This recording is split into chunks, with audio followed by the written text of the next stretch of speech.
دور فاروقی کے اہم کارنامے۔ حضرت عمر رضی اللہ عنہ نے اپنے دور خلافت میں بڑے بڑے کارنامے انجام دیے۔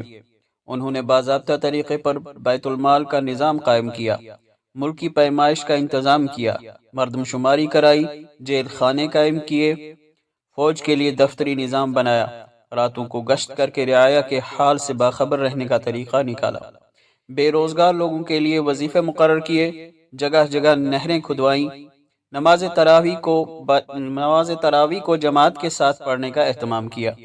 اسلام سے پہلے دریائے نیل ہر سال سوکھ جاتا تھا۔ مصر والوں کا عقیدہ تھا کہ ایک کنواری لڑکی کی بلی دیے بغیر دریائے نیل جاری نہیں ہوتا۔